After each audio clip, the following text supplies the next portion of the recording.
Assalamualaikum warahmatullahi wabarakatuh. Kembali lagi di channel Bliwis Horror. Masih bersama saya Mas biasa. Kali ini saya akan melanjutkan cerita yang kemarin dengan judul Meninggal Saat Nifas. Cerita ini ditulis oleh Kak Meira. Jadi buat kalian yang ingin membaca ceritanya secara langsung, kalian bisa kunjungi link dan profil yang sudah saya sertakan di deskripsi. Tanpa berlama-lama, langsung saja kita ke ceritanya. Siapa kamu?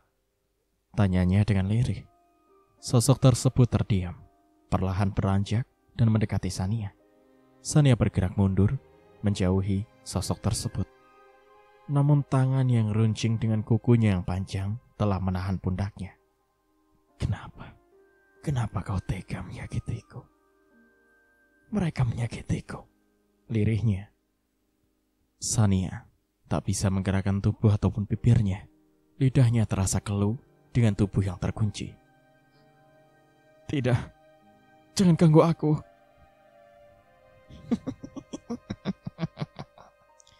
Kau tidak akan kubiarkan. Tidak akan kubiarkan kau merebut semuanya. Kenapa? Kenapa kau tega menyakitiku?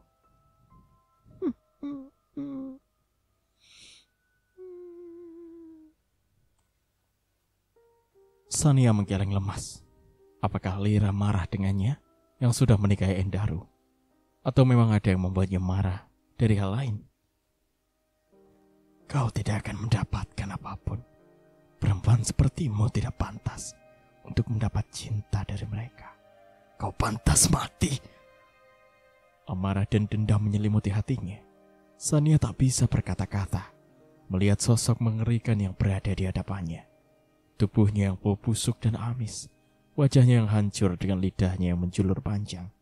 Bahkan dipenuhi oleh ribuan binatang yang menggeliat di sepanjang lidahnya yang menjuntai. Aku tidak akan melepaskanmu dari dendamku, rasa sakitku dan kematianku. Tidak, teriak Sania. Kau menyakitiku dengan caramu. Lalu bagaimana jika itu terjadi kepadamu? Ucapnya dengan sentuhan di setiap inci tubuh Sania. Sania bergetar hebat. Peluh sudah membanjiri wajahnya. Gemerata giginya terdengar saling beradu. Sania, Sania. Sosok tersebut menoleh pada asal suara. Bianca tengah menggedor pintu dan memanggil Sania. Teriakan Sania mengundang sang empu rumahnya. Lihatlah, jika mereka tahu, apa mereka akan tetap peduli denganmu? Siapa kamu sebenarnya? Tanyanya lagi. Sosok tersebut melerai cekelan tangannya. Ia sedikit memberi jarak antara dirinya dengan Sania. Perlahan, sosok mengerikan itu merubah raut wajahnya. Tatapan tajamnya berubah sendu. Sania seketika terloncat kaget. Ia membekap mulutnya yang menganga. Matanya melebar dalam melihat wajah pucat yang berdiri di hadapannya. Tidak mungkin. Kau sudah... Kematianku adalah awal dari penderitaanmu. Aku tidak akan membiarkanmu mengambil aku. Wanita sepertimu, kepolosanmu mampu membohongi mereka, tapi tidak denganku. Tidak. Kumohon pergilah. Sania, ini ibu. Kau dengar? Ibu memanggilmu. Betapa kecewanya dia jika tahu kau adalah wanita. Pergilah. Pergi ke Sania. Getaran pintu terdengar semakin keras. Perlahan Lira menjauh dan merubah kembali wajahnya. Bau busuk dan amis kembali menyeruak. Sania luruh ke lantai dengan perasaan yang tidak karuan. Suara tawa menggema di dalam kamar 4x4 meter tersebut. Sania menangis memeluk lututnya. Tubuhnya bergemetar dengan tangisnya yang semakin kencang. Ia masih syok hingga tidak sadar jika Bianca sudah lama memanggilnya. Gedoran pintu masih terdengar. Namun Sania masih terduduk merasakan syok yang sangat hebat. Sania, buka pintunya. Suara bariton membuat Sania terloncat. Ia dengan cepat menghapus air matanya dan mengusap kasar kedua pipinya. Perlahan ia bangkit, lalu melangkah perlahan menuju pintu. Setelah pintu terbuka, terlihat Bianca dan Endaru tengah menatapnya heran.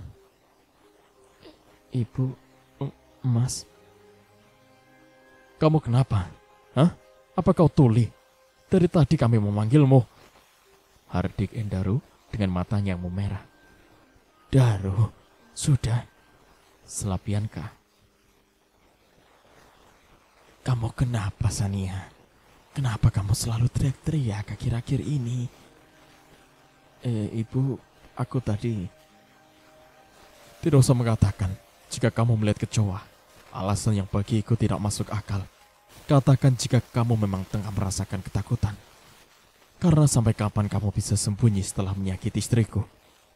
Dengan santai Endaru mengucapkan kalimat yang seakan bagaikan bongkahan batu yang menghantam dada Sania.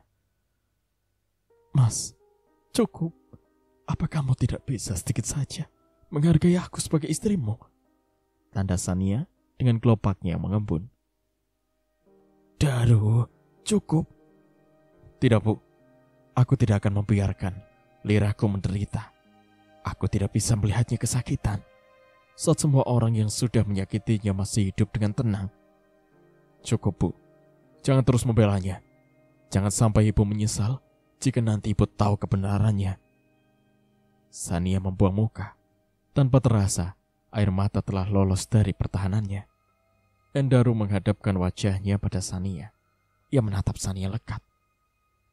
Tatap mataku, pintanya pada Sania. Sania menghapus jejak air matanya, perlahan menatap manik kecoklatan milik Endaru. Hatinya berdesir. Kali pertama Sania menatap manik sang suami. Senyum terukir di bibir keduanya. Bianca tidak tahu maksud dari perlakuan Endaru sang putra. Apa kau mencintaiku? Tanya Endaru dengan tatapan dingin. Maniknya tak lepas menatap manik Sania. Katakan. Endaru tersenyum melihat reaksi Sania yang dirasanya tak sadar. Ia terbuai tatapan Endaru. Sejak kapan kau mencintaiku? Sejak... Sania menggantung ucapannya. Ia membuang pandangannya. Sania sadar jika ia sudah melakukan kesalahan. Aku tidak memiliki perasaan apapun, ucapnya dengan dada yang terasa sesak. Bianca melempar pandangan pada Endaru, namun sedikit pun tidak ingin ikut campur urusan putra dan menantunya. Kepolosanmu, kepintaranmu mampu membohongi ayah dan ibuku, tapi tidak denganku. Desis Endaru yang membuat hati Sania semakin terasa sakit. Cukup, Mas. Apa salahku sehingga kamu terus menyalahkan aku? Tidakkah kamu bisa memberikan aku kesempatan? Kesempatan? Kesempatan untuk apa? Untuk menjadi istriku?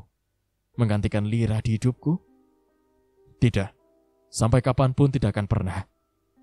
Aku tidak akan membuat bahagia orang yang sudah mencelakai istriku. Mas, cukup. Sania berlari memasuki kamarnya. Bianca yang hendak mengejar ditahan oleh Endaru.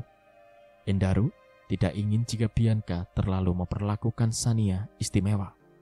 Cukup Lira yang menjadi istimewa di hati orang tuanya. Jangan, Bu. Jangan sampai ibu menyesal nantinya. Endaru meninggalkan Bianca. Ia menuju kamarnya dan merogoh sakunya. Dilihatnya kembali cincin yang ia temukan di bawah ranjang. Satu petunjuk dari Lira. Sayang, beritahu aku, siapa pemilik cincin ini? Gumamnya. Endaru terus melihat cincin tersebut. Ada sebuah tulisan, namun tak bisa diartikan. Tulisan yang tidak Endaru mengerti. Endaru terus mengingat siapa pemilik cincin tersebut, namun sama sekali ia tak dapat mengingatnya. Rumah kediaman Endaru terlihat sepi. Bianca dan Anggara tengah pergi karena ada sebuah acara di kantor Anggara untuk sebuah kenaikan jabatan pada salah satu pekerjanya. Di rumahnya hanya ada Erlan dan Sania. Erlan yang tengah bosan menunggu teman-temannya untuk datang, ia berniat untuk bermain game di ruang tamu sambil menunggu para sahabatnya. Tengah asyik-asyiknya, Erlan melihat Sania yang lewat membawa sebuah botol susu.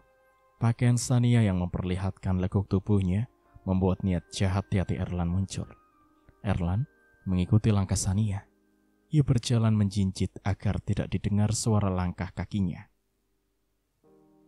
Setidaknya, meski kamu tidak secantik Lira, tapi kau bisa memuaskan aku, bisik Erlan yang mengintip di balik pintu. Terlihat Sania yang habis memberikan susu pada Anu dan duduk di tepi ranjang membelakangi Erlan. Tubuhmu indah, bisiknya dengan tangan memeluk Sania dari belakang. Erlan, apa-apaan kamu? Lepaskan. Sania, aku tahu Endaru tidak pernah menyentuh tubuhmu. Biarlah aku yang menikmatinya. Tidak, lepaskan aku Erlan. Erlan mencumbui tubuh Sania. Sania yang berontak tidak dihiraukannya. Bagi Erlan, Sania harus bisa memuaskan hasratnya. Erlan, lepaskan. Satu buah tamparan mendarat di pipi Erlan, namun tidak membuat niatnya luntur sedikitpun. Erlan tersenyum melihat sikap Sania. Berani kau, ha? Hardiknya. Jangan berpura-pura sok suci. Jika kau bisa menyerahkan adikmu, mengapa kau tidak menyerahkan tubuhmu? Sania kembali ingin melayangkan tangannya, namun Erlan terlebih dulu menahannya, lalu dengan cepat memeluk dan menciumi Sania. Lepas Erlan, aku mohon jangan. Wajahmu memang tidak semenarik Lira, tapi tubuhmu sepatutnya bisa membuatku puas. Desisnya dengan senyum mengejek. Tidak, aku mohon lepaskan. Sania merintih, berharap Erlan tidak melakukan hal apapun. Namun nyatanya, Sania tidak dapat bertahan. Erlan mampu melucuti semua pakaian Sania. Tidak Erlan, jangan. Erlan tidak mendengar permohonan Sania. Ia tengah asyik memainkan dua pusaka milik Sania, hingga terus menjumpunya sampai pada area yang mampu membuatnya senang.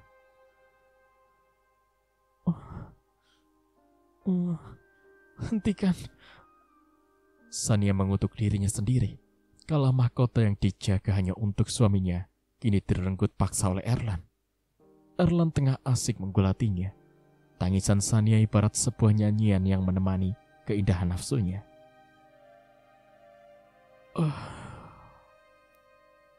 Desahan di akhir permainannya, Erlan menatap Sania dengan bangga. Rupanya, tubuhmu sangat memuaskan, bisiknya. Sania membuang pandangan. Rasanya jijik melihat sosok yang sudah menghancurkan hidupnya. Dengan nafasnya yang memburu, Erlan menatap jam dinding yang menunjukkan pukul 3 sore. Para sahabatnya masih juga belum sampai. Melihat Sania yang masih terbaring di sampingnya, desak-isak tangis yang masih bersuara, Erlan kembali mendekatinya. Ia meraba punggung Sania dan mencumbuinya. Sania yang kembali menolak dipaksa untuk kembali melayani. Erlan, hentikan.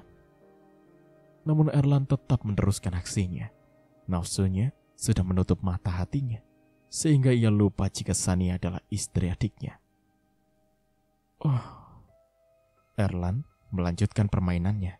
Ia terus bermain dengan hasratnya yang membuncah.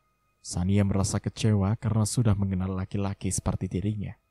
Selama 30 menit Erlan terus bermain, hingga akhirnya tiba di ujung kenikmatannya. Kau sungguh luar biasa, ucapnya sambil menciumi pipi Sania. Sania kembali menangis dengan Erlan yang meninggalkannya begitu saja. Sania mengusap seluruh tubuhnya. Ini bukanlah yang ia harapkan. Erlan meninggalkan Sania begitu saja. Setelah puas menunaikan hasratnya, Sania menangis dengan perasaan yang hancur. Kamu jahat, Erlan. Kamu jahat. Lirihnya dalam isak tangis. Sania memukul-mukul seluruh tubuhnya dengan rasa jijik dan amarah yang tidak tahannya. Ia beranjak dengan mengumunguti semua pakaiannya. Ia memasuki kamar mandi dan mengguyur tubuhnya dengan air. Di luar rumah, terdengar suara tawa yang baru saja tiba dan turun dari sebuah mobil putih. Erlan yang baru saja selesai mandi langsung menemui semua para temannya. Satria dan Bimo pun ikut bersama. "Lan," panggil Bimo. Erlan menghampirinya, lalu menyalami semuanya. Bro, apa kabar lu semua?" "Baik," sahut Jaki. Bro, wah, pos kita rupanya ada waktu nih buat nongkrong bareng kita." "Lo bisa jalan. Sorry, kemarin gue agak sibuk," sahut Sein. "Oke, paham gue." Semua berkumpul di ruang tamu, yang seperti biasa jika mereka bermain di rumah. Erlan sudah menyiapkan semuanya, dari makanan dan minuman untuk menjamu para sahabatnya. "Kemana tuh si janda?" tanya Sein pada Erlan. Apa?" jawab Erlan. "Itu cewek yang waktu itu mabuk sama lu." "Oh, dia ada tuh di dalam." "Kenapa lu kecanggung gitu?" "Oh, enggak apa-apa kok." Erlan terlihat gugup di hadapan teman-temannya, yang membuat Jaki merasa ada sesuatu yang tengah ditutupi oleh Erlan. Jaki sedikit menempelkan badannya pada Erlan, lalu berbisik, "Apa yang udah lo lakuin? Lo lagi nyembunyiin sesuatu kan dari kita?" Bisiknya yang membuat Erlan sedikit tersentak. "Dah, gak perlu takut. Lo pikir kami itu siapa sih?" sambung Jaki yang membuat semuanya menoleh. "Ada apaan, Jak?" tanya Satria. "Sepertinya teman kita ini habis melakukan sesuatu. Lihat aja tuh, dia gugup dan canggung saat ditanya soal si janda." "Wah, beneran lu? Lu apain tuh janda?" Sudah diam. Itu bukan urusan kalian," jawabnya dengan senyum kecut. Elah lu kayak sama siapa aja. Boleh dong, kita juga dibagi. Ya enggak?" Bimo menimpali. Mereka semua asik dengan obrolannya. Sania yang mendengar keramaian tidak ingin keluar kamar sama sekali. Apa yang terjadi beberapa saat masih menunggu pikirannya. Sebuah mobil Alphard hitam tiba. Anggara dan Bianca yang diikuti oleh mobil berwarna merah milik Endaro. Mereka semua tiba setelah beberapa waktu Erlan dan teman-temannya bersenda gurau. "Wah, ada siapa ini di rumah?" ucap Anggara. "Mungkin teman Erlan," jawab Bianca. Mereka melenggang memasuki rumah. Terlihat Erlan bersama 4 temannya tengah asyik bercanda. "Assalamualaikum." "Om, Tante." Bima dan Jaki menyalami Bianca dan Anggara, diikuti kedua temannya yang lain. "Ada acara apa ini? Tumben." "Nggak ada, Tante. Kami hanya kangen saja ngobrol bareng. Semenjak Rudy meninggal, kami jarang bertemu." "Oh ya sudah, kalian lanjut saja ya. Tante dan Om istirahat dulu, ya." "Baik, Tante." Bianca dan Anggara meninggalkan Erlan dan teman-temannya. Ia melihat keadaan. Rupanya Sania tidak ada. Dan sebelum masuk kamar, Bianca meminta Anggara duluan ke kamarnya. "Ya, Ibu lihat tanah dulu. Ayah duluan saja." "Iya, Bu." Bianca menuju kamar Sania. Suasana terlihat sepi. Bahkan tidak terdengar suara aneh di dalam sana. "Sania." Bianca mengetuk pintu dan memanggil Sania. Tidak lama pintu terbuka. Terlihat Sania tengah menggendong Anne. "Ibu, kalian sudah pulang?" tanyanya. "Iya, maaf karena acaranya baru selesai." Bianca mencubit pipi mungil milik Anne dan menciumnya. Namun matanya memutar kalau melihat wajah Sania yang ditekuk. "Ada apa? Apa ada sesuatu yang terjadi?" tanya Bianca. Tidak, Bu, tidak ada apa-apa." Sania terlihat salah tingkah dengan membuang pandangan ke sembarang arah. "Oh, baiklah. Anda sayang, Nenek istirahat dulu ya. Kamu baik-baik." "Selamat malam, Sania." Sania hanya tersenyum melihat Bianca yang kembali meninggalkannya. Ia ingin menceritakan semuanya, namun belum tentu jika Endaro akan membelanya. Hingga terpaksa Sania menyembunyikan semuanya, karena jika berterus terang pun, belum tentu mereka akan mempercayainya. Sania kembali memasuki kamarnya. Waktu sudah menunjukkan pukul 23.15. Namun sejak sore, Erlan dan teman-temannya masih belum selesai. Sania yang ingin menuju dapur pun tetap ditahannya, karena tidak ingin melihat para pria yang tengah bersama Erlan. Suara alarm membangunkan Sania. Rupanya, waktu sudah pagi dan menunjukkan pukul 5.30. Sania dengan cepat bangun dan menuju dapur. Terlihat ruangan yang berantakan. Saat Sania tiba di ruang tamu yang telah digunakan oleh Erlan, semua mobil temannya sudah tidak ada, dan hanya menyisakan rumah yang acak-acakan dengan sampah yang berserakan. Sania memunguti sampah dan membersihkannya sebelum Bianca dan Anggara keluar. Namun saat Sania tengah sibuk membersihkan semua sampah, terlihat Endaru yang turun dari tangga. "Tolong siapkan sarapan," ditanya tanpa menoleh pada Sania. "Baik, Mas." Sania segera menyimpan alat yang dipegangnya dan beranjak menuju dapur.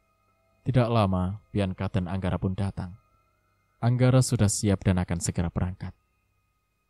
"Ayah, tidak sarapan dulu?" tanya Bianca. "Tidak, Bu. Ayah ada meeting pagi." "Endaru, kamu harus tiba jam 9 pagi." "Iya ya." "Ya sudah, ayah hati-hati." Bianca mencium taksim punggung tangan Anggara. Anggara berlalu meninggalkan ruangan. Bianca duduk menemani Endaru dan melihat Sania tengah sibuk membuat sarapan.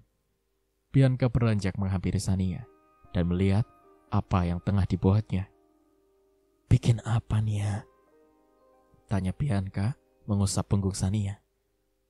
Ibu, ini Bianca bikin nasi goreng buat kalian." "Wah, wanginya enak ini." "Ibu bisa saja." Keduanya membuat sarapan bersama. Bianca yang membuat susu untuk dirinya sendiri, juga untuk Anne.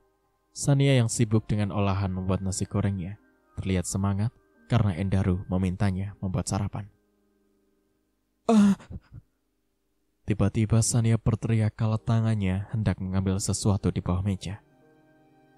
"Ada apa nih ya? Itu, tadi ada tangan di bawah, Bu." "Tangan?" ulang Bianca. Bianca melihat pada kolong meja, di mana terdapat barang yang disimpan di sana. Sania hendak mengambil sendoknya yang terjatuh. Namun tanpa diduga, ia meraba sebuah tangan berlendir di bawah sana. Sania merasa jika apa yang ia pegang dan sentuh memang seperti sebuah tangan. "Tidak ada apa-apa kok. Ini hanya ada sendok yang terjatuh." Sania bergeming. Detak jantungnya berdetak tidak beraturan. Aliran darahnya berdesir lebih cepat dari sebelumnya. "Mana sarapanku?" Suara teriakan di luar sana membuat Sania tersentak. Ia segera mengambil piring dan segera mengisikan nasi goreng untuk Endaru. Dengan sedikit berlari, Sania membawa piring berisi nasi goreng untuk Endaru. "Ini, Mas, maaf terlambat," lirihnya dengan cemas. "Jika tidak bisa membuat sarapan, tidak perlu memasakkan. Hanya membuang waktu saja," ujar Endaru yang langsung beranjak. "Mas, tunggu."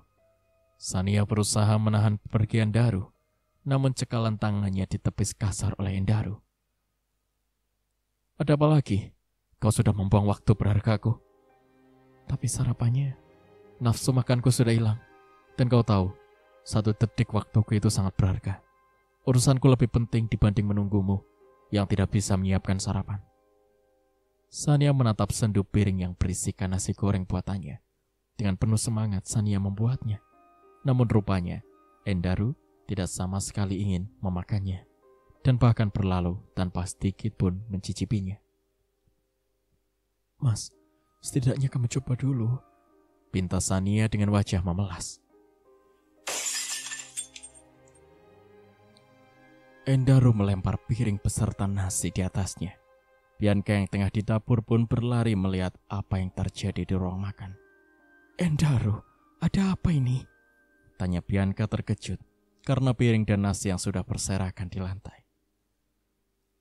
"Ibu, katakan pada wanita ini, belajarlah untuk bisa menjalani kewajibannya, bermimpi menjadi istriku, tapi tidak bisa membuatkan sarapan sama sekali, hanya membuang waktuku yang berharga saja." "Maaf, Mas, aku tidak akan mengulanginya." Sania memohon maaf dan membungkukkan badannya. Namun Endaru melihat sesuatu di leher Sania.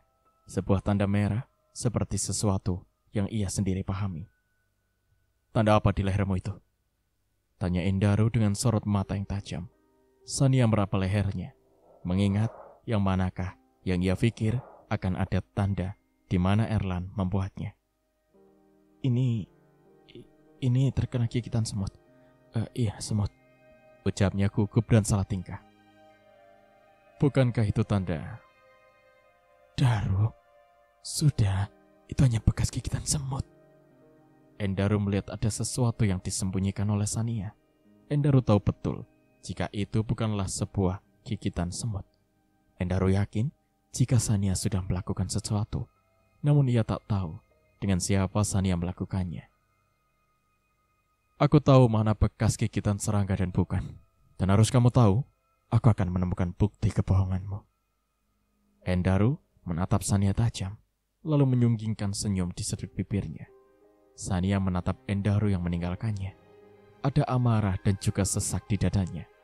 Bukankah seperti ini yang Sania harapkan? "Sania, bersabar ya," ujar Bianca. Ia pun berlalu meninggalkan Sania karena mendengar suara Anu, dengan membawa satu gelas susu dan satu botol untuk memberikannya kepada Anu. Sania meremas dadanya. Sakit dan perih itu yang ia rasakan. Tangisan Sania terhenti kala telinganya sayu mendengar suara langkah kaki. Ia memutar kepalanya, menyapu ruangan yang masih berantakan. "Tidak mudah bagi kamu memiliki dirinya." Sania tersentak kala sebuah suara berada tepat di belakangnya. Ia hendak berbalik dan melihat siapa yang tengah berbisik. Angin menerpa ujung telinganya, seolah ada seseorang yang tengah meniupnya. Ia berbalik, namun tubuhnya seketika tak bisa bergerak. Bau amis dan anyir yang disertai bau bunga melati tercium di rongga hidungnya. Wajahnya yang hancur dengan rambut panjangnya yang menutupi sebagian wajah. Bibirnya yang sobek hingga ke telinga membuat Sania terpaku merasakan debaran jantung yang semakin terpompa lebih cepat. "Munafik, kau akan menerima balasanku." Sania berteriak kala sosok mengerikan itu menghadapkan wajahnya dengan jarak yang dekat. Sebuah gumpalan darah menyembur pada wajah Sania. Bau busuk dan amis menusuk hidungnya. Sania berkedip ngeri kala melihat seluruh wajahnya penuh dengan darah, dicampur lendir yang bau menyengat. "Ibu!" Sania berteriak memanggil Bianca yang menimbulkan tawa pada sosok mengerikan. "Dendamku akan segera aku balaskan."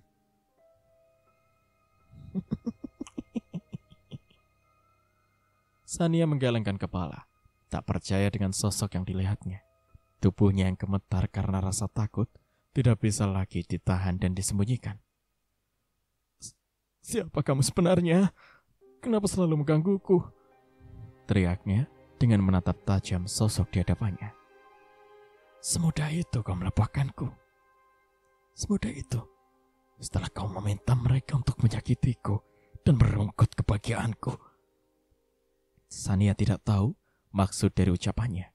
Wajahnya yang mengerikan dengan ribuan binatang menggeliat di setiap incinya membuat Sania merasakan mual dan perutnya yang serasa dihaduk.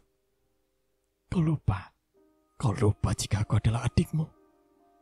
Pekik sosok tersebut dengan mendekatkan wajahnya yang menyeramkan. Adikku," ulang Sania.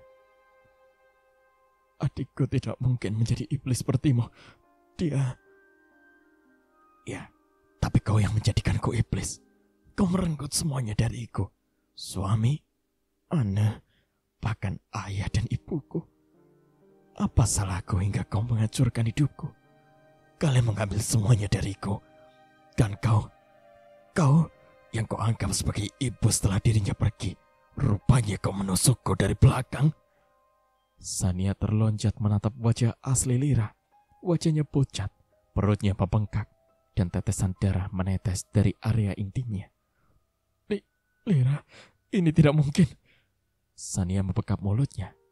Tatapan tajam Lira membuatnya memutar kembali ingatannya.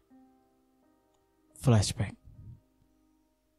6 bulan sebelum akhirnya Sania menjadi janda, ia berduka karena Doni yang meninggal karena kecelakaan. Doni mengidap penyakit asma dan lupa membawa obatnya. Tepat dalam perjalanan yang tengah macet, terlalu lama Doni menghisap debu dan membuat penyakitnya kambuh. Beberapa saat ia bertahan hingga akhirnya ia terjatuh dan mengalami kecelakaan. Semua orang berbondong melihat kejadian yang terjadi. Sebuah kecelakaan yang menyebabkan sebuah mobil dan motor terjun pada jurang yang sedikit dalam. Semua korban dibawa dengan segera ke rumah sakit. Dan semua pihak rumah sakit menghubungi para keluarganya. Di lain sisi, Sania tengah melihat keadaan Lira yang akan mengadakan 7 bulanan. Dan suasana tengah dalam keadaan ramai. Suara gawai berdering membuat Sania menoleh dan berpamitan untuk mengangkatnya. Namun setelah beberapa saat, Sania terhuyung dan ambruk ke tanah setelah usai menerima panggilan. "Kak Nia." Lira menghampiri Sania yang terjatuh dengan tubuhnya yang berat karena tengah hamil besar. Lira sedikit berlari berusaha meraih sang kakak. "Kak Nia, ada apa?" "Mas Doni, Dek, Mas Doni meninggal." Lira terbelalak mendengar perkataan sang kakak. "Apa? Meninggal?" "Iya, Mas Doni, kecelakaan." "Yang sabar ya kak, tenang." Sania memeluk Lira. Hatinya hancur mengetahui suami yang amat ia cintai telah meninggalkan dunianya. Endaru dan Bianca datang melihat keributan yang tengah terjadi pada kakak dan istrinya. "Sayang, ada apa?" tanya Endaru. Bang Doni meninggal, Mas." "Innalillahi wa inna ilaihi raji'un." "Meninggal? Kenapa?" "Dia kecelakaan dan sekarang berada di rumah sakit." "Ya sudah, ayo kita ke rumah sakit sekarang." Endaru memapah Lira dan Sania bersama Bianca. Endaru terlihat khawatir karena keadaan Lira yang memang sedikit kurang baik. Kehamilannya yang semakin besar membuatnya kurang leluasa untuk bergerak.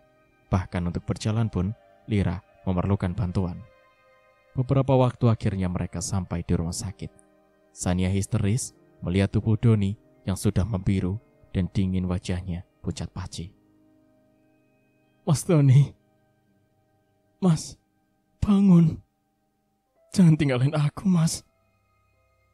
Sania terus berteriak, berusaha membangunkan Doni yang sudah kaku. Namun sayang, sekuat tenaga ia berusaha, semuanya tetap sia-sia. Perawat sudah menyiapkan mobil untuk membawa jasad Doni. Mereka semua akhirnya kembali dengan isak tangis Sania yang tak kunjung berhenti. Sesampainya, mereka semua langsung mengurus jasad Doni hingga mengantarnya ke tempat peristirahatan terakhirnya. 40 hari sudah Doni menunggal. Sejak itu pula, Sania sering berkunjung ke rumah Lira. Bahkan ia sudah akrab dengan semuanya, termasuk dengan Erlan dan teman-temannya. Tepat pada malam itu, Sania ingin menginap dengan alasan bosan. Dan itu alasan yang selalu dibawanya setiap kali hendak menginap.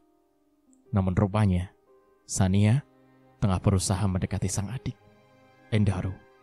Ia berharap jika Endaru akan dapat dimilikinya, dan berharap jika yang menjadi janda adalah adiknya. Tapi malam itu, tepat Endaru akan membawa Lira jalan dan memberinya kejutan. Hingga Sania tidak dapat bertemu dan hanya bisa ikut berkumpul dengan Erlan dan sahabatnya. "Kenapa Lira tidak mengajak kamu?" tanya Erlan. "Mungkin ada sesuatu yang penting, dan itu hanya harus mereka saja yang tahu." "Minum, mereka tidak akan cepat pulang," titahnya dengan menyodorkan satu gelas minuman. Sania meminumnya, seperti seseorang yang sudah biasa. Tidak ada hal yang baginya seakan tidak baik, dan dengan santai ikut minum sampai mabuk. Lan, lu masih punya perasaan sama Lira?" tanya Satria. "Perasaan gue gak akan pernah berubah," jawabnya. Sania yang mendengar pun ikut berbicara. Ia bertanya-tanya apakah benar jika Erlan masih menyukai Lira. Tunggu, siapa maksud kamu yang menyukai adikku? Janda, lo gak tahu kalau Erlan itu mencintai Lira sejak SMA. Tapi Endaru lebih beruntung karena Lira mencintai dia, sahut Jaki. Sania tersenyum kecut, merasa hatinya terbakar mendengar pembicaraan para sahabat Erlan. Kenapa selalu Lira dan Lira yang disukai mereka? Batin Sania. Kenapa? Tanya Jaki. Enggak apa-apa. Kenapa kamu gak kejar dan berusaha ngedapetin dia? Dia gak menyukai saya. Dia lebih menyukai Endaru. Meski sampai detik ini hati saya masih untuk dia. Lirihnya dengan menegak kembali minumannya. Hati Sania sudah membeku dan buta. Hanya demi memiliki Endaru, ia memiliki siasat untuk memisahkan Endaru dan adiknya. Sania tersenyum getir, memikirkan rencananya dan akan mengusulkan pada Erlan. Kamu ingin memiliki dia? Tanya Sania. Erlan menatapnya sengit seakan merasa tak percaya. Kau bercanda? Tidak, aku sungguh-sungguh. Aku mencintai Endaru setelah aku sering bertemu dengannya. Perhatiannya dan kepeduliannya membuatku jatuh hati. Ucapnya membuat Erlan terperangah. Namun meski ragu, Erlan pun tidak mau kehilangan kesempatan. Aku tidak perlu memilikinya. Aku hanya ingin menikmatinya. Bagiku cukup. Desisnya menatap tajam netra Sania. Jika kamu tidak ingin memiliki, boleh dong kita juga dibagi. Ujar Sin. Dibagi? Maksud lo? Iyalah, masa lo mau menikmati sendirian? Dia kan cantik dan bodinya wow. Bener loh, tapi kapan kita bisa menikmati kenikmatannya? Timpal Bimo. Secepatnya. Pengaruh minuman membuat Sania, Erlan, dan teman-temannya mabuk dan lupa. Hatinya sudah gelap bahkan hanya dipenuhi ambisi. Hingga waktu kian berlalu, Endaru mendapat tugas penting di luar kota. Dan tepat kepergiannya, tepat pada saat Lira akan melahirkan. Sayang, maafkan Mas. Mas harus pergi dan tidak bisa menemani persalinan kamu. Lirih Endaru kalau meminta izin kepada Lira. Tapi Lira menolak dengan perasaannya yang berat. Seakan ia tidak ingin ditinggalkan Endaru. Lira merasa kepergian Endaru bukan untuk ia temui kembali. Seakan waktu dapat ia lihat jika ia akan pergi. Kita memerlukan banyak biaya. Mas tidak ingin mengecewakan kamu. Hanya 10 hari. Mas janji akan segera pulang setelah itu. Janji Mas akan pulang setelah kelahiran. Melasnya dengan netranya yang mengembun. Dengan hati dan perasaan sedih, Lira membiarkan Endaru pergi.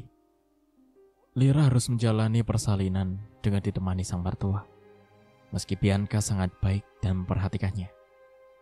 Namun Endaru, baginya, yang paling penting dan diperlukan kehadirannya. Tiba waktunya, Endaru harus pergi untuk waktu yang sedikit lama. 10 hari bagi Lira bagaikan setahun kala ia menunggunya. 3 hari Endaru berada di luar kota, dan Lira merasakan kontraksi di perutnya. Ibu, Lira memaki kesakitan kala darah dan cairan bening tumpah dari jalan lahirnya. Bianca yang tengah mempersiapkan berkas milik Anggara pun terbirit lari kala mendengar pekikan Lira. Sayang, kamu kenapa? Apa kamu akan melahirkan? Ujarnya menatap Lira yang tengah kesakitan. Sepertinya iya, Bu. Sakit, Bu. Ayo, kita ke rumah sakit. Jangan sampai bayi dalam kandungan kamu kenapa-napa. Erlan. Bianca memanggil Erlan yang tengah sibuk dengan pekerjaannya. Ada apa, Bu? Lira, dia kenapa? Erlan terlihat panik melihat Lira yang kesakitan. Dia akan melahirkan. Ayo, sekarang kita ke rumah sakit. Erlan menggendong Lira. Ada rasa perih di hatinya, rasa sakit, dan juga amarah yang ditahan. Andai Lira menerimanya dan menjadi istrinya, mungkin saat ini yang tengah berbahagia adalah dirinya. Tahan, aku akan menghancurkan kebahagiaannya. Jika dia tak bisa kumiliki, setidaknya aku bisa menikmatinya. Pikiran Erlan berusaha menenangkan hatinya. Sesampainya di rumah sakit, tidak menunggu lama, setelah dokter menanganinya, terdengar suara tangis bayi yang baru saja lahir ke dunia.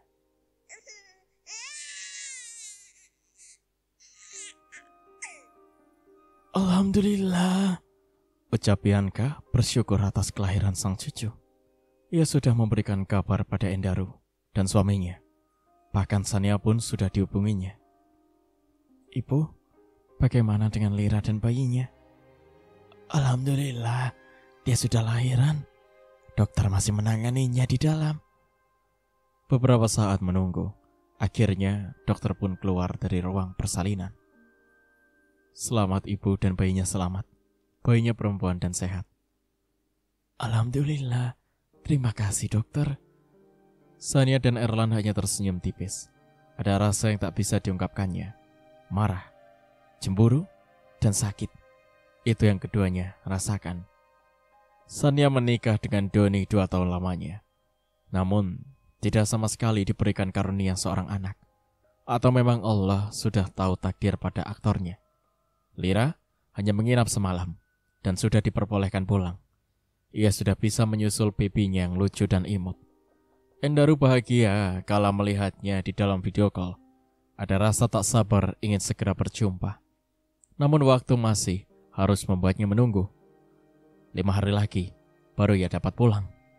Setelah pekerjaannya usai dan lancar. Endaru bukan tidak ingin menemani Lina bersalin. Namun tugas dan tanggung jawabnya di kantor yang mengharuskannya meninggalkan Lira tepat pada hari akan melahirkan. 3 hari, Lira berada di rumah. Terlihat kebahagiaan terpancar di wajahnya dan kerinduan pada sang suami yang amat dicintainya. Sayang, maaf, ibu tidak bisa menemani kamu. Ibu ada acara di rumah kakak untuk mengingat 40 harinya nenek. Ucap Bianca yang tidak tega meninggalkan Lira di rumah sendiri. Iya, enggak apa-apa bu, kan ada Pak Budi juga di rumah. Kamu baik-baik ya, kabari ibu kalau ada apa-apa. Iya bu. Bianca pergi bersama Anggara yang sudah menunggunya di luar. Karena tidak sempat pulang dan menjemput, menjadikan Bianca pergi menggunakan supirnya. Bianca berlalu meninggalkan Lira dan Ane. Ia menitipkan Lira pada penjaganya. Ada Erlan yang saat itu tengah bersiap akan keluar dan berpamitan pada Lira untuk mengerjakan tugas bersama teman-temannya. Erlan adalah pengusaha di kantor sahabat ayahnya, namun ia pun masih mengambil pelajaran khusus untuk mengembangkan bakatnya. Meski dia seorang pengusaha, tampan, dengan usianya yang terpaut tidak terlalu jauh dengan Endaru, ia masih sedikit labil dalam berpikir. Sehingga Anggara masih memberikannya sebuah les pelajaran universitas tinggi untuk lebih mengasah perkembangannya. Tepat pukul 20.30, suasana terlihat sepi karena cuaca yang sedikit mendung. Pak Budi pun beranjak karena mendapat pesan untuk segera menjemput Erlan. Di dalam rumah hanya ada Lira yang tengah menggendong Ane dengan bersenandung menyanyikan lagu tidur untuknya. Nina Bobo, oh Nina Bobo, kalau tidak Bobo digigit nyamuk. Itu adalah kebiasaannya kala malam menjelang. Lira akan bersenandung untuk menidurkan Ane. Lampu tiba-tiba mati. Keadaan rumah menjadi gelap karena tidak ada penerangan. Ya Allah, kenapa mati lampunya? Ujar Lira sambil menidurkan Ane di kasurnya. Dengan tangan meraba mencari gawainya di atas nakas, lalu menyalakan senter dan mencari lampu yang biasa digunakannya. Ia beranjak meninggalkan Ane yang tertidur. Dengan penerangan dari senter gawainya, Lira berusaha berjalan menahan perutnya yang masih nyeri. Ia berputar di ruangan yang gelap, mencari lilin atau lampu yang dapat digunakannya. Namun suasana yang gelap membuatnya tidak dapat leluasa. "Pak Budi," teriaknya memanggil Pak Budi, penjaga rumah. Namun hingga beberapa kali Lira memanggilnya, tidak ada sautan dari luar sana. Lira mencoba mengintip dari jendela. Suasana di luar sangat terang, bahkan lampu tetangga pun menyala. "Loh, kenapa hanya lampu rumah ini yang mati?" gumamnya. Lira pun hendak menuju dapur, namun suara benda jatuh membuatnya urung. Ia melangkah gontai menuju asal suara. Lira, yang berjalan pelan karena rasa nyeri yang masih terasa, berusaha menyapu ruangan yang gelap. Ia melihat ruangan yang sepi. Hanya ada vas bunga yang tergeletak. Lira mengembalikan pada asalnya. Namun, "Hai manis." Suara seseorang membuat Lira menoleh. Sosok yang berpakaian hitam dengan topeng penutup wajah membuatnya terkejut. "Siapa kalian?" "Tidak perlu takut. Kami tidak menyakitimu. Kami hanya ingin bermain denganmu." Pria tersebut mencolek pipi Lira yang ditepisnya kasar. Rupanya dia galak juga. Ujarnya menatap sosok yang berdiri di belakangnya. "Tolong pergi dari rumah ini," pinta Lira. Ia berusaha menjauhkan diri dari para pria bertopeng tersebut. Tubuhnya yang masih lemas membuat ia tidak bebas bergerak. Rasa sakit dan nyeri di perutnya seakan melilit kala ia terus melangkah berusaha menjauhi para pria di hadapannya. "Mau kemana sayang?" Sosok pria yang mengenakan topeng separuh menahan pergelangan Lira. "Lepaskan aku mohon." Melas Lira menahan gejolak di hatinya. Rasa takut dan gemetar sudah menjalar. "Kita akan bersenang-senang, setelah itu aku akan pergi." "Tidak, tolong. Mereka tertawa, melihat Lira yang cemas dan ketakutan. Lira berusaha berlari dengan melempar semua barang di dekatnya. Namun mereka tetap mengejar dan terus mengejar. Rumah sudah berantakan karena semua barang dilemparkan. Lira pun sudah kehabisan akal dan mencoba lari ke dalam kamarnya. Tapi sebelum akhirnya pintu tertutup, mereka lebih dulu menahannya dan mencoba membuka pintu yang ditahan Lira. "Pergi, aku mohon, jangan ganggu aku." Lira berusaha sekuat tenaga menahan pintu agar tidak terbuka. Namun tenaganya kalah dengan pria yang berada di hadapannya. 1 banding 5 orang itu bukanlah lawannya. "Aku tidak akan menyakitimu, hanya ingin mencicipi sedikit saja." "Pergi." Pintu terbuka kencang. Lira terjatuh dan tersungkur. Mereka berhasil merobohkan pertahanan Lira. "Angkat ya," titahnya pada pria di sampingnya. 2 pria mengangkat Lira dengan paksa, membaringkannya di atas kasur. 2 pria menggendong bayinya dan membawanya keluar kamar. "Mau dibawa kemana putriku?" teriaknya. "Tidak akan kemana-mana. Dia tak boleh mengganggu kebersamaan kita." "Tidak, aku mohon lepaskan. Siapa kalian sebenarnya? Aku mohon, jangan lakukan apapun. Aku baru saja melahirkan." Lirihnya. Namun, hanya mendapat senyuman kecil dari pria di hadapannya. Aku orang yang selalu mendambakan kamu. Aku yang selalu berharap dan berhayal akan dirimu. Ini kesempatanku, dan tidak akan ku biarkan siapapun menggangguku." Lepaskan, pergilah." Kedua pria yang memegangi tangan Lira pergi. Mereka menutup pintu dan menunggu di luar. "Siapa kamu? Aku mohon jangan sakiti aku." "Sayang, aku hanya ingin bermain denganmu. Aku tidak akan menyakitimu." Jawabnya yang mendekatkan tubuhnya pada Lira. Suasana kamar yang gelap. Sulit untuk Lira mengenali sosok pria di hadapannya. "Oh, lepaskan!" Pria tersebut menciumi tubuh Lira, memaksanya untuk menuntaskan hasratnya. Lira berusaha berontak dan menolak, namun tubuhnya tidak kuat untuk bertahan. Pria itu dengan cepat melucuti pakaian Lira, dengan ganas, memaksa untuk memasukkan alat vitalnya. "Allah, hentikan. Aku mohon." Lirih Lira menahan sakit di area intimnya. Namun sosok tersebut dengan membabi buta terus menggulatinya hingga hasratnya tuntas. "Bagiku tidak perlu memilikimu, tapi dapat kepuasan darimu itu lebih baik." Lira merintih menahan sakit di sekujur tubuhnya. Tapi pria tersebut tidak memiliki hati. Ia kembali memainkan permainannya dengan menggulati Lira. Sakit, hentikan." Tidak ada rasa kasihan ataupun iba melihat Lira yang kesakitan.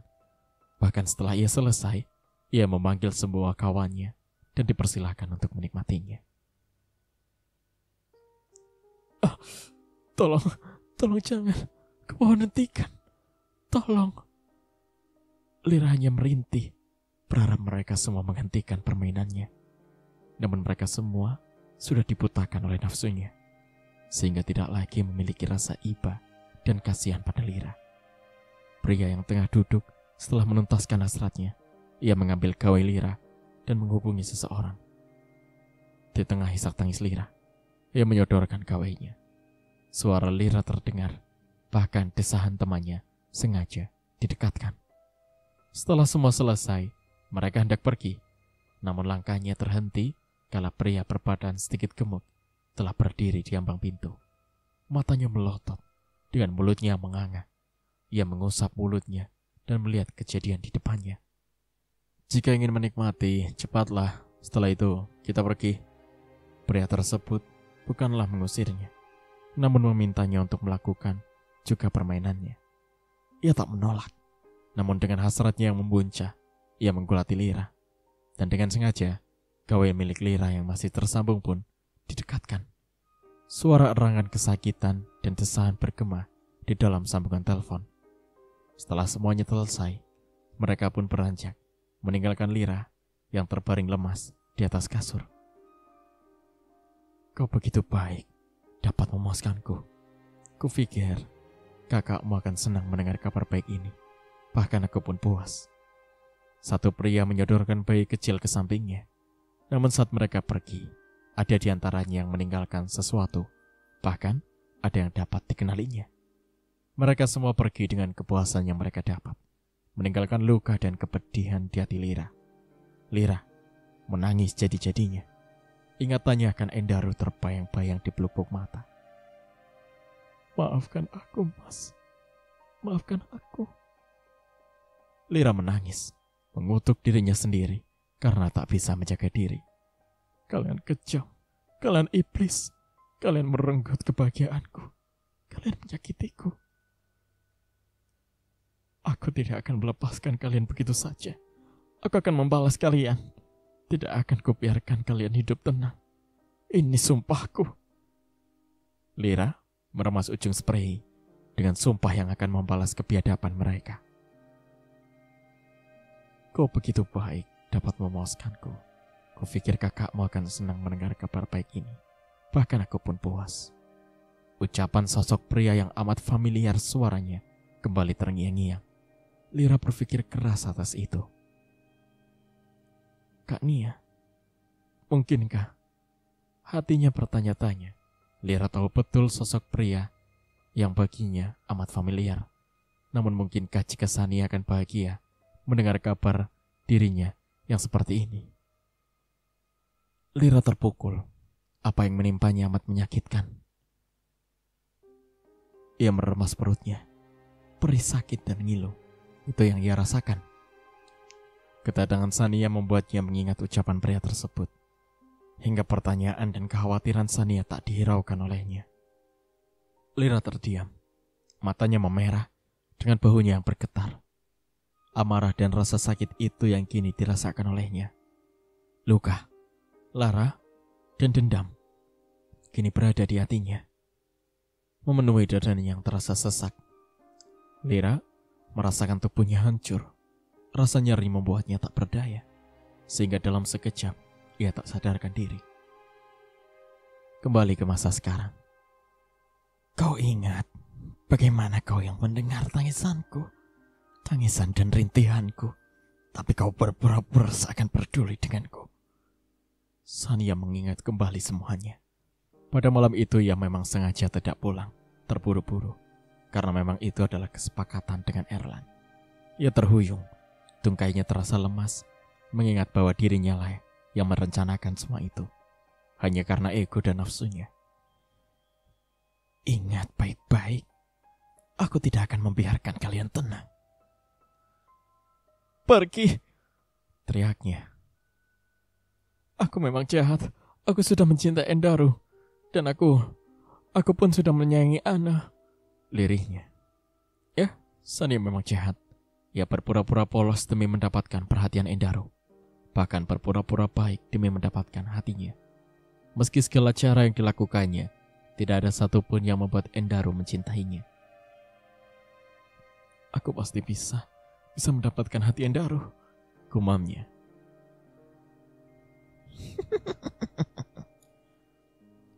Wanita sepertimu tidak pantas mendapat cinta dari suamiku. Kau merenggut dan mengambil kebahagiaanku. Tidak akan pernah bisa mendapatkan cinta siapapun, termasuk Endaru dan keluarganya. Sania menatap tajam Lira. Amarah dan kebencian tak lagi dapat ia sembunyikan. Sejak kecil Sania selalu merasa kalah dari Lira. Johan dan Dewi pun selalu menjadikan Lira nomor 1. Dan sering juga Sania mengalah demi Lira. Kau yang merenggut semuanya. Cinta Papa dan Ibu pun tercurah hanya untuk kamu. Mereka selalu menjadikan kamu segalanya. Bahkan dalam segala yang kamu dapat pun, itu selalu yang terbaik. Mendapat mertua baik dan penuh kasih sayang. Tidak seperti aku. Mereka tidak pernah menerima aku sebagaimanapun ibu dan ayah.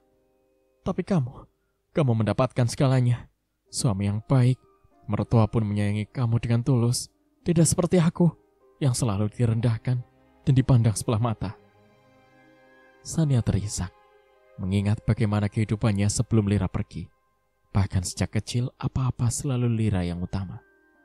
Namun, bukankah orang tua itu sama? Tidak akan membedakan kasih sayang kepada anaknya. Aku benci kamu. Kamu mengambil semua yang kumiliki, Lira. Sania menangis dengan menenggelamkan kepalanya di lututnya. Ia baru menyadari jika dirinya telah melakukan kesalahan fatal. Ia tak sadar jika ego dan gelap hatinya sudah membuat nyawa adiknya sendiri melayang. Rasa cintanya yang tumbuh pada Endaru membuat mata hatinya gelap. Bahkan sampai hati menyerah adiknya pada pria brengsek. Lan, gimana kalau nanti pas ibu dan ayah pergi, kamu lakukan rencana kita? Soalnya, kan malam itu akan menjadi malam keberhasilan kita. Ibu dan ayah akan pulang larut, bahkan mungkin pagi, atau tidak dini hari. Ucap Sania yang terus menghasut Erlan. Kala itu, ia tengah mabuk berat bersama Erlan dan teman-temannya. Seriusan lu? Dia kan habis lahiran. Lu gak ada rasa kasihan gitu? Sautnya dengan menaikkan alis. Kenapa mesti kasihan? Bukankah ini demi kamu juga? Dan kamu tahu, orang habis lahiran itu katanya lebih nikmat. Hasutnya yang membuat Erlan semakin penasaran. Tapi, apa dia gak kenapa-napa? Gue khawatir kejadian sesuatu. Lu judge setengah-setengah. Emang lu mau nunggu sampai kapan? Nunggu sampai Endaru kembali? Hah? Erlan berpikir sejenak. Senyum mengembang sesaat ia terdiam. Lalu setelahnya menatap Sania yang sedang asik menegak minuman. Baiklah, sepertinya idemu bagus. Aku pikir dia bisa aku nikmati. Meski tidak seutuhnya, aku miliki. Sania tersenyum. Bibirnya yang ranum mengukir senyum kebahagiaan. Oke, kamu kabari aku. Aku pengen tahu seberapa besar kecewanya saat dia merasakan kenikmatan yang didapat dari kamu.